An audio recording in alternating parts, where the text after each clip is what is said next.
Hello dear student, आज के video में हम लोग बात करने वाले हैं कि आपके नॉट सेट 10 का जो एग्जाम है उसमें काफी कम दिन बचे हुए हैं। ऑलमोस्ट 35 डेज इसके अंदर बचे हुए हैं। तो अब आपको अपनी प्रिपरेशन किस तरीके से करनी चाहिए, कैसे टाइम का मैनेजमेंट करना है, कैसे आप स्मार्ट स्टडी करके अपना टाइम जो है वो बचा सकते हैं, रिवीजन भी कर सकते हैं, थ्योरी आपने अब तक पढ़ ली होगी, टेस्ट किस तरीके से देना है, ये सारी बातें अब हम इस वीडियो में करने वाले हैं। और हाँ, एक बात याद रखिएगा, इस वीडियो को पूरा जरूर देखना ताकि आपको आइडिया लगे कि इस 35 डेज को आप किस तरीके से डिवाइड करके अपने कंप्लीट सिलेबस का रिवीजन भी कर सकते हैं और अपनी तैयारी को आप कितनी तैयारी आप कर चुके हैं उसका असेसमेंट भी आप प्रॉपर तरीके से कर सकते हैं। इसीलिए ये वीडियो आपको स्किप नहीं करना है, पूरा जरूर देखिएगा।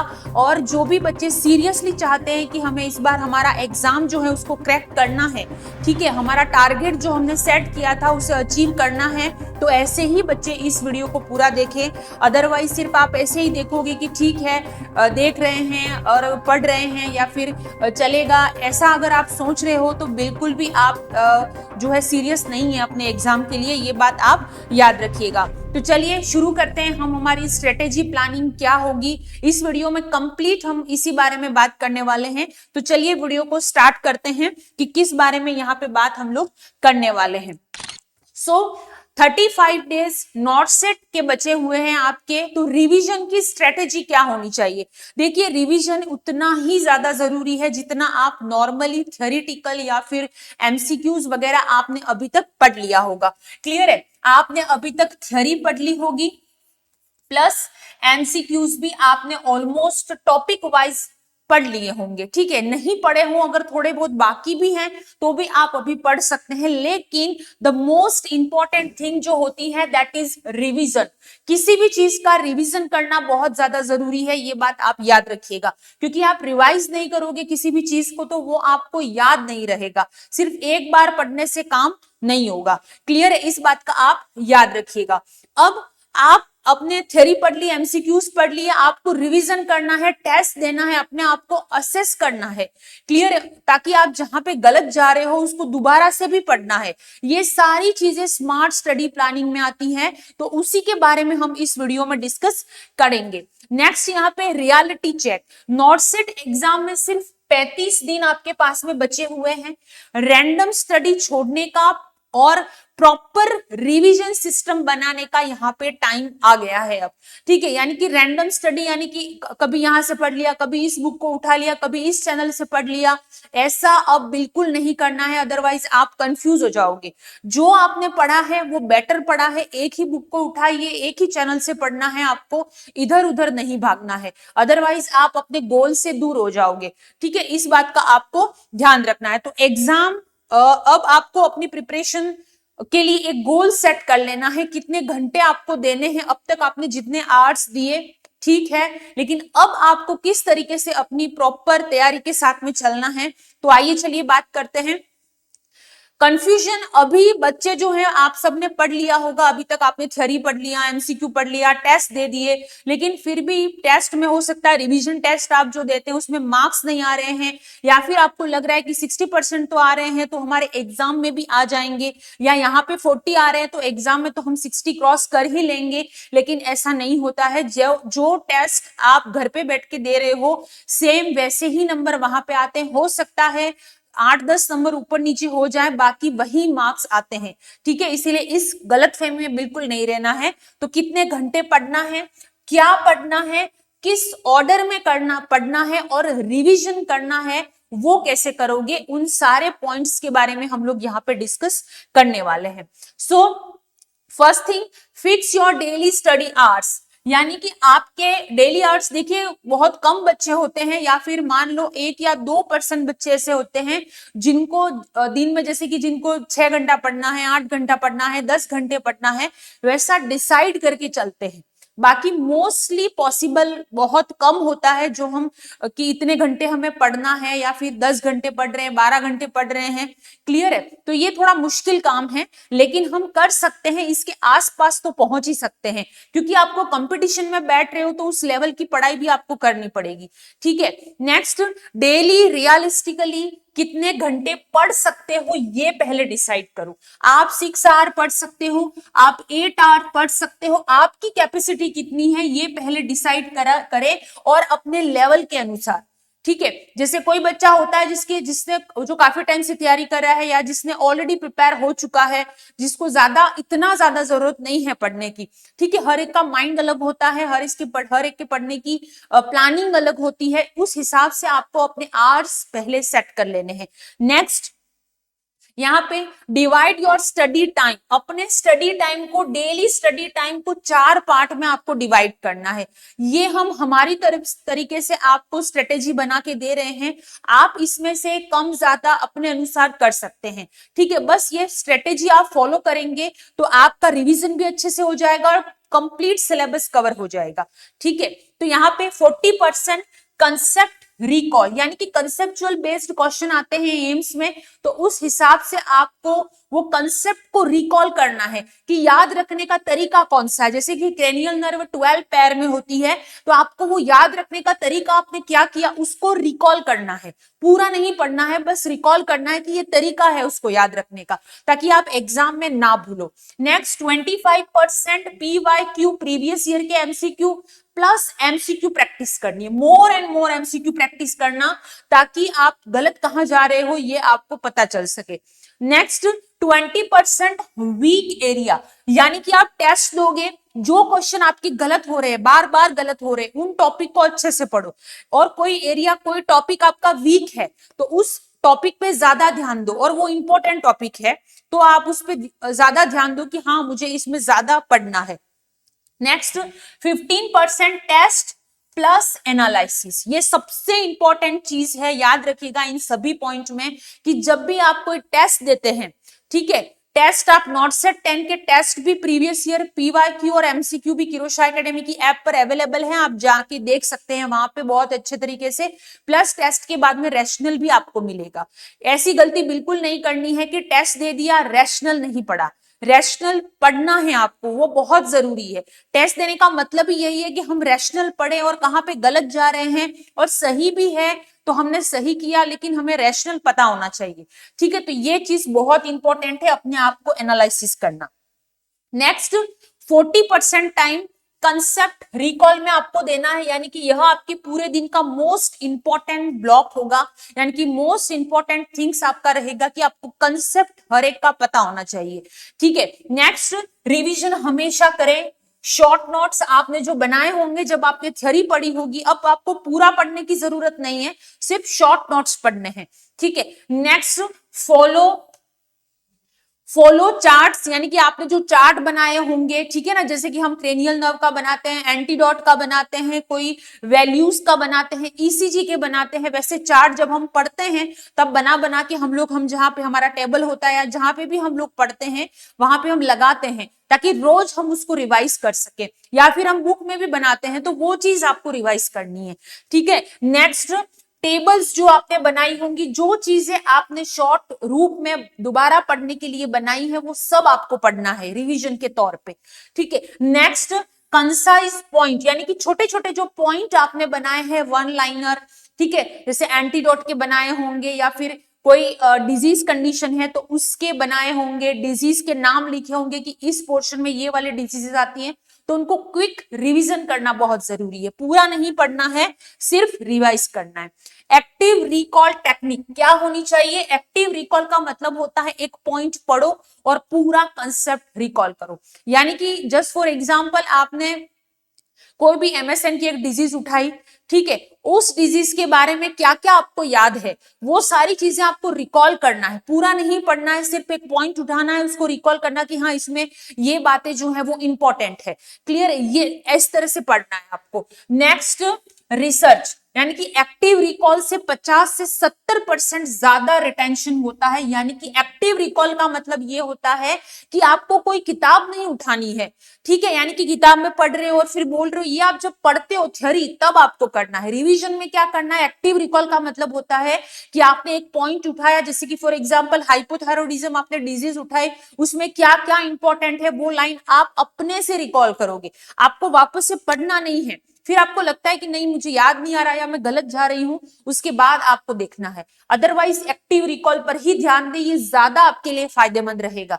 ठीक है, नेक्स्ट यहाँ पे इसीलिए शॉर्ट नोट से रिवीजन सबसे इफेक्टिव होता है, यानी कि आपने जो शॉर्ट नोट्स बनाए हैं उसी से रिवीजन करना है, पूरा थ्योरी मत पढ़ना वरना कंफ्यूज हो जाओगे और रिवीजन भी नहीं हो पाएगा।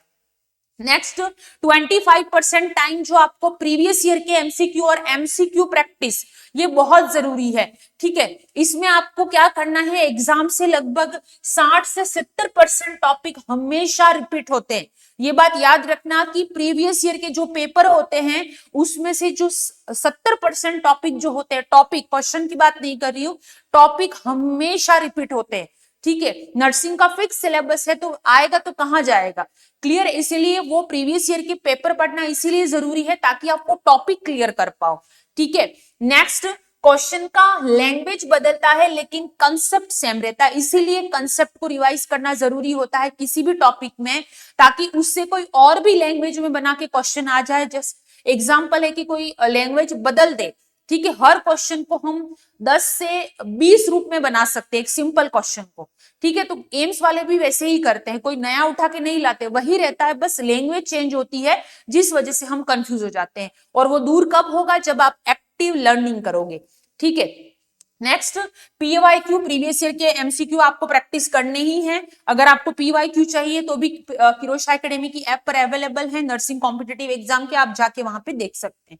20% टाइम जो रहेगा आपका वीक एरिया, स्टूडेंट अक्सर इस स्टेप को हमेशा इग्नोर करते हैं।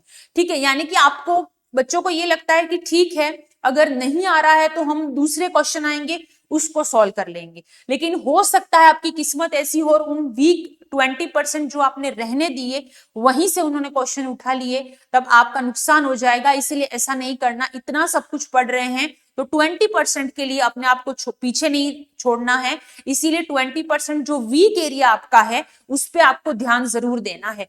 ठीक है, उसको इग्नोर नहीं करना। वीक एरिया आइडेंटिफाई कैसे करें, ये एक मात्र तरीका है एमसीक्यू प्रैक्टिस। जैसे ही आप एमसीक्यू कोई सॉल्व करेंगे, आपको नहीं आता है इसका मतलब वो टॉपिक आपको दोबारा पढ़ना है।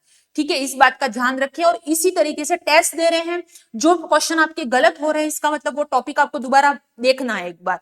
यही एक तरीका होता है कि वीक पॉइंट पे हम ध्यान दें। ठीक है, तो वही आपका वीक टॉपिक होगा जो गलत हो रहा है, बार बार गलत हो रहा है। जैसे कि फॉर एग्जाम्पल आप ईसीजी आपने इतनी बार पढ़ ली लेकिन ईसीजी से क्वेश्चन आया आपका गलत हुआ, इसका मतलब आपको ईसीजी दोबारा देखना है और वहां से क्वेश्चन हमेशा आते हैं, ये आपको भी पता है, इसीलिए वो पढ़ना तो पड़ेगा। नेक्स्ट रहेगा यहाँ पे स्पेस्ड रिपीटेशन। वीक टॉपिक हमेशा रिवाइज करें, टुडे रिवाइज, 2 to 3 डेज बाद फिर रिवाइज, इस टेक्निक को कहते हैं। यानी कि रिवाइज का मतलब ये नहीं होता है कि सिर्फ एक ही बार रिवीजन किया। आज आपने रिवीजन जिस टॉपिक का दिया किया, 2 से 3 दिन के बाद दोबारा से उसी टॉपिक को आप रिवाइज करो। क्लियर है, ये बहुत जरूरी चीज है, इस बात का ध्यान रखिएगा वरना आप भूल जाओगे। स्पेस रिपीटेशन, यह मेमोरी को लॉन्ग टर्म स्टोर रखता है। लेकिन यानी कि आपको जब आप थ्योरी पढ़ते हो, मोस्ट ऑफ बच्चे को रिलेट कर पा रहे होंगे कि आपको ये लगता है कि हमने पढ़ लिया, मुझे याद है, मैं इसको नहीं भूलूंगी। लेकिन आप देखना, आप 7 दिन के बाद दोबारा उस टॉपिक को उठाओ, आपको नहीं आएगा। ठीक है, इसीलिए रिपीटेडली रिवीजन करना जरूरी है ताकि लॉन्ग टर्म वो चीज आपको याद रहे। क्लियर है, इस बात को आपको गौर करना है। Next 15% time test plus analysis most important part है। एंड डेली प्रैक्टिस करें टेस्ट को, सब्जेक्ट वाइज टेस्ट दें, fundamental, MSN, pharmacology, microbiology, OBG, pedia, इस तरीके से टेस्ट आप दें। ठीक है, फुल लेंथ मॉक टेस्ट, लेकिन सबसे इंपॉर्टेंट है टेस्ट एनालिसिस। टेस्ट आपने दे दिया, उसके बाद में एनालिसिस जरूर करें। ये गलती बिल्कुल ना करें कि टेस्ट दे दिया, बोर हो गए, छोड़ देते, नहीं, भले थोड़ी देर रेस्ट ले लो लेकिन उसका एनालिसिस जरूर करना, तभी आपको पता चलेगा कि कहां पे आप वीक हो, कहां पे आप गलत जा रहे हो। ठीक है, इस बात का आपको ध्यान रखना है। टेस्ट एनालिसिस में क्या देखना है ये भी ध्यान रखिएगा। वीक सब्जेक्ट, जो सब्जेक्ट लगता है कि आपको वीक लग रही है, यानी कि आप उसमें अच्छे स्कोर नहीं, इसीलिए टेस्ट को हमेशा सब्जेक्ट वाइज दिया करो ताकि आपको आइडिया लगे कि किस सब्जेक्ट में मेरे मार्क्स कम आ रहे हैं, उस पर ज्यादा फोकस करना है। ठीक है, नेक्स्ट नेगेटिव मार्किंग, ठीक है, नेगेटिव मार्किंग तो होनी ही चाहिए, इस बात को ध्यान रखिएगा। हमारे हर टेस्ट में आपको नेगेटिव मार्किंग मिलेगी, ताकि आप एग्जाम जैसा स्ट्रेस एग्जाम की तरह ही उस टेस्ट को दो, ठीक है, ताकि आपको आइडिया लगे कि कितने आपके गलत जा रहे हैं, कितने आप नेगेटिव में जा रहे हो, वो बहुत जरूरी है। Next, accuracy, attempt speed, exam speed, target 40 second पर क्वेश्चन। ये याद रखिएगा, टेस्ट से न आपको सिर्फ वीक पॉइंट पता चलता है, बल्कि नेगेटिव मार्किंग को कंट्रोल कैसे करना है, उसके अलावा आपको टाइम मैनेजमेंट जो कि बहुत जरूरी है। बहुत सारे बच्चों के पेपर रह जाता है, लेकिन वो टाइम मैनेज नहीं कर पाते। हर एक क्वेश्चन को 40 सेकंड आपको देने हैं, उससे ज्यादा नहीं देना है, इस बात को ध्यान रखिएगा, वरना आपका पेपर रह जाएगा। और आपको पता है एम्स में 5 सेक्शन में पेपर आता है, वो आपने अगर 18 मिनट में 18 क्वेश्चन 20 मिनट में कंप्लीट नहीं किए तो वो ऑटोमेटिक क्लोज हो जाएगा, उसके बाद दोबारा नहीं खुलेगा, ये भी आप जानते हैं। इसीलिए टाइम मैनेजमेंट बहुत इंपॉर्टेंट है, ठीक है। यस, अब यहाँ पे डेली आवर्स के हिसाब से आपको किस तरीके से रिकॉल करना है, आप अपनी तरीके से ऊपर नीचे कर सकते हो। ये मिनिमम टाइम में आपको बता रही हूँ, बढ़ाना चाहते हो आपकी कैपेसिटी है, आप आपके हिसाब से कर सकते हो, ठीक है। नेक्स्ट, डेली स्टडी 6 आवर, उसमें आपको कंसेप्ट रिकॉल 40% का जो पोर्शन है 2.5 घंटे देना है, पीवाईक्यू को 1.4 1.5 घंटा देना है। वीक एरिया आपका जो होता है, यानी कि आप जो वीक एरिया आपको लगता है 1 आवर दीजिए, टेस्ट को आपको डेली 1 घंटा देना ही है, टेस्ट जरूर दें, डेली दें। नेक्स्ट, 8 आवर्स आपको स्टडी आवर अगर आप पढ़ रहे हो, ठीक है, तो 3 आवर्स आप कंसेप्ट को रिकॉल करो, पीवाईक्यू एमसीक्यू 2 आवर्स का आपका रहेगा। उसके बाद वीक एरिया 1.5 घंटा और टेस्ट एनालिसिस भी 1.5 घंटा आपको करना है। टेस्ट की बात नहीं कर रही हूं, टेस्ट देने के बाद में एनालिसिस इंपॉर्टेंट है, ये बात याद रखिएगा।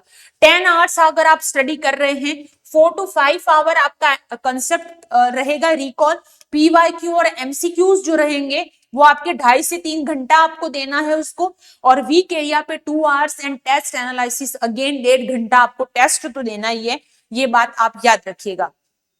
100 hour rules, 100 hour complete nursing का रिवीजन आप कर सकते हैं 100 आवर्स के अंदर, ठीक है। उसमें आपको अगर आप पढ़ते हैं 6 आवर डेली, 16 डेज में आप पूरा रिवाइज कर सकते हैं, अगर आप डेली लेके चलो। नंबर 100 आवर्स बोलने में थोड़ा लग रहा है कि आप कैसे हो पाएगा, इतना सारा कैसे पढ़ेंगे, लेकिन बहुत इजी है, ठीक है। देखिए, आप 6 आवर की स्टडी डेली करते हैं तो 16 दिन के अंदर आप कंप्लीट नर्सिंग का रिवीजन कर सकते हैं, लेकिन ईमानदारी से करना है, ठीक है। नेक्स्ट, 8 आवर आप डेली स्टडी करते हैं तो 12 से 13 दिन में एवरेज मान लो, 12 से 13 दिन में आप कंप्लीट नर्सिंग का सिलेबस जो है वो कंप्लीट कर सकते हैं, ठीक है। रिवाइज 14 to 15 डेज में पूरा सिलेबस आप रिवाइज कर सकते हो, अगर आप इन आवर्स में या डेली 6 आवर या 8 आवर्स पढ़ते हैं। और इतना तो अगर आपको एम्स में जाना है तो पढ़ना तो पड़ेगा, ये मिनिमम टाइम टेबल है आपके लिए, इससे ज्यादा आप पढ़ो, ये आपका कैपेसिटी है, आप पढ़ सकते हो तो जरूर पढ़ो, क्लियर है। बाकी आप बहुत ईजी है रिविजन करना, कंप्लीट नर्सिंग का रिविजन आपका इसमें हो जाएगा।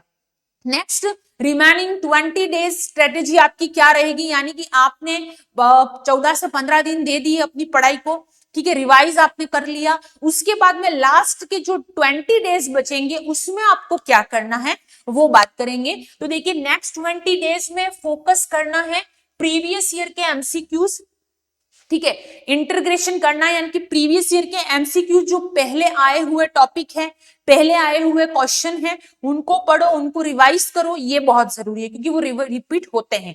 फुल लेंथ मॉक टेस्ट आपको देना है, टेस्ट को एनालिसिस करना है। वीक एरिया इंपॉर्टेंट जो इंप्रूवमेंट करना है, यानी कि जो टॉपिक आपका वीक है उस पर ज्यादा ध्यान दो। नेक्स्ट, डेली टारगेट आपका 1 to 2 फुल मॉक टेस्ट आपको देना है, 1 से 2 लास्ट के जो आपके 20 दिन आपके पास बचेंगे उसमें डेली के 2 टेस्ट आपको देने हैं। टेस्ट के साथ में उसका एनालिसिस भी करना है, और गलत होता है तो उसको रिवाइज भी करना है। ये सारी चीजें 20 दिन के अंदर करने, उसमें आपको कुछ नया नहीं पढ़ना है, ये बात याद रखिएगा। नया टॉपिक उठाओगे, नए तरीके से पढ़ोगे, इस चैनल से उस चैनल से कंफ्यूज हो जाओगे, इसीलिए जो आपके पास अवेलेबल चीजें हैं उससे ही आप पढ़ें, ये आपके लिए अच्छा रहेगा। नेक्स्ट, फाइनल फॉर्मूला आपका रहेगा, नॉट सेट क्रैक अगर करना है आपको तो डेली स्टडी आवर फिक्स करना जरूरी है। पॉसिबिलिटी थोड़ी सी कम होती है लेकिन फिर भी ट्राई कर सकते हैं, at least 6 to 8 hours daily, okay, next time को 4 पार्ट में डिवाइड करना है, डेली डिसिप्लिन के साथ में फॉलो करना है। स्ट्रेटेजी सिंपल है, सिलेक्शन उन्हीं का होगा जो इस डेली 6 to 8 आवर्स स्टडी को प्रॉपर प्लानिंग के साथ में फॉलो करोगे तो आपका सिलेक्शन कहीं नहीं जाएगा। देखिए, जो बच्चे इधर से पढ़ लिया, इस यूट्यूब चैनल से पढ़ लिया, आज इस बुक से पढ़ लिया, 10 क्वेश्चन यहां से पढ़ लिए, 10 वहां से पढ़ लिए, बोर हो रहे हैं, ऐसे सिलेक्शन नहीं होता है। अगर आप कंसिस्टेंसी, पेशेंस के साथ में डेली 6 to 8 आवर्स स्टडी करेंगे, स्मार्ट स्टडी प्लानिंग के साथ में रिवाइज करना है, PYQ पढ़ना है, टेस्ट देना है, उसको एनालिसिस भी करना है, वीक एरिया पे ध्यान देना है, ये सारा कुछ करोगे तभी आपका सिलेक्शन पॉसिबल हो पाएगा। क्लियर है? इस बात का ध्यान रखिएगा।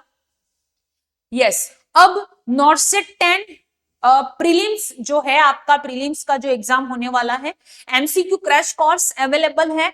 ठीक है, अगर आपने थ्योरी पढ़ ली है, अब बारी है MCQ पढ़ने की। ज्यादा से ज्यादा MCQ प्रैक्टिस करना चाहते हो तो किरोशा एकेडमी की ऐप पर अवेलेबल है, आप जा सकते हैं। 150 आवर्स का कंटेंट है पूरे MCQ का, 150 घंटे का कंटेंट है, आराम से आप कर सकते हो 10 दिन के अंदर, अगर आप 6 to 8 आवर्स स्टडी करते हो तो। ठीक है, उसकी वैलिडिटी 6 मंथ रहेगी, याद रखिएगा। स्पेशली डिजाइन फॉर नॉर्सेट 10 प्रीलिम्स, जो प्रीलिम्स आपका होने वाला है उसके लिए डिजाइनेटेड है, और 6 मंथ की वैलिडिटी रहेगी। कोर्स की फीस जो रहेगी आपकी ओनली 2999 रुपीज है, तो आप हमें ज्वाइन कर सकते हो। इसमें प्रीवियस ईयर के MCQ आपको मिलेंगे, क्वेश्चन का डिस्कशन होगा, स्मार्ट एग्जाम स्ट्रेटेजी होगा, क्विक रिवीजन टॉपिक आपको मिलेंगे, एंड डाउट सपोर्ट भी यहां पर आपको मिलेगा। तो आप हमें इस नंबर पे कांटेक्ट कर सकते हैं, और आज ही किरोशा एकेडमी का ऐप अभी डाउनलोड कर लीजिए। नेक्स्ट, यहाँ पे आपको नॉर्सेट 10 प्रीलिम्स के लिए 25 टेस्ट पेपर बनाए गए हैं, जो कि एम्स बेस्ड होंगे। बहुत ही शानदार टेस्ट सीरीज है, जैसा एम्स में पेपर आता है उसी बेस्ड पे बनाए गए हैं। तो ये टेस्ट भी आपको full length 25 full length prelims के टेस्ट मिलेंगे, अभी भी टाइम है, 25 टेस्ट आराम से दे सकते हो। ठीक है, next real exam level MCQ रहेगा, टॉपिक वाइज कवरेज रहेगा, मोस्ट एक्सपेक्टेड क्वेश्चन भी आपके इसके अंदर इंक्लूड रहेंगे। ठीक है, नेक्स्ट यहाँ पे डिटेल एक्सप्लेनेशन रहेगा हर एक क्वेश्चन का, concept based explanation, clinical plus theoretical दोनों रहेगा इसके अंदर। ठीक है ना। नेक्स्ट यहाँ पे क्यों करेक्ट है, क्यों गलत हुआ, ये भी आपको बताया जाएगा, ताकि आपका एनालिसिस प्रॉपर तरीके से हो सके। ठीक है, उसके बाद स्मार्ट एलिमिनेशन टेक्निक, यानी कि एलिमिनेशन का मतलब होता है, मैं हमेशा आपको बताती हूं कि अगर आपको कोई क्वेश्चन नहीं आता है तो एलिमिनेशन टेक्निक, यानी कि जो नहीं आंसर है उसको अलग कर लो। ठीक है, तो ये टेक्निक भी आपको बताई जाएगी। डेली लाइव रैंक आपको बताई जाएगी, और performance analysis, week area identification, ये सारी चीजें जो रहेगा आपको मिलेगा। और अनलिमिटेड अटेम्प्ट्स रहेंगे, यानी कि एक बार आपने दिया, बंद हो गया, दोबारा नहीं खुलेगा, ऐसा नहीं है, आप कितनी भी बार वो टेस्ट दे सकते हो। ठीक है ना, लेकिन ईमानदारी से रहें, दें, ये ध्यान रखिएगा। 1 साल की वैलिडिटी है, 12 महीने तक ये टेस्ट आपके पास रहेंगे, 25 टेस्ट रहेंगे, और 399 ओनली इसकी प्राइस है। तो आज ही किरोशा एकेडमी का ऐप डाउनलोड करिए, और इस नंबर पे आप हमें कांटेक्ट कर सकते हैं। क्लियर है?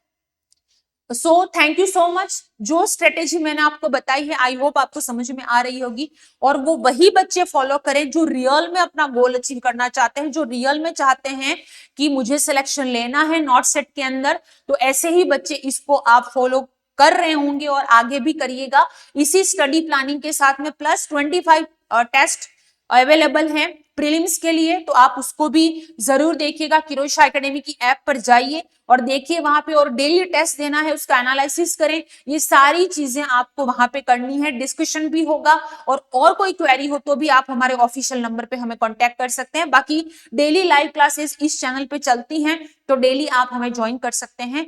मिलते हैं फिर से, तब तक के लिए पढ़ते रहिए, क्योंकि एग्जाम में टाइम बहुत कम है, और उसके लिए अपने आप को तैयार रखिए आप, और इसी प्लानिंग के साथ में चलेंगे तो आपका सिलेक्शन जरूर होगा। Thank you so much.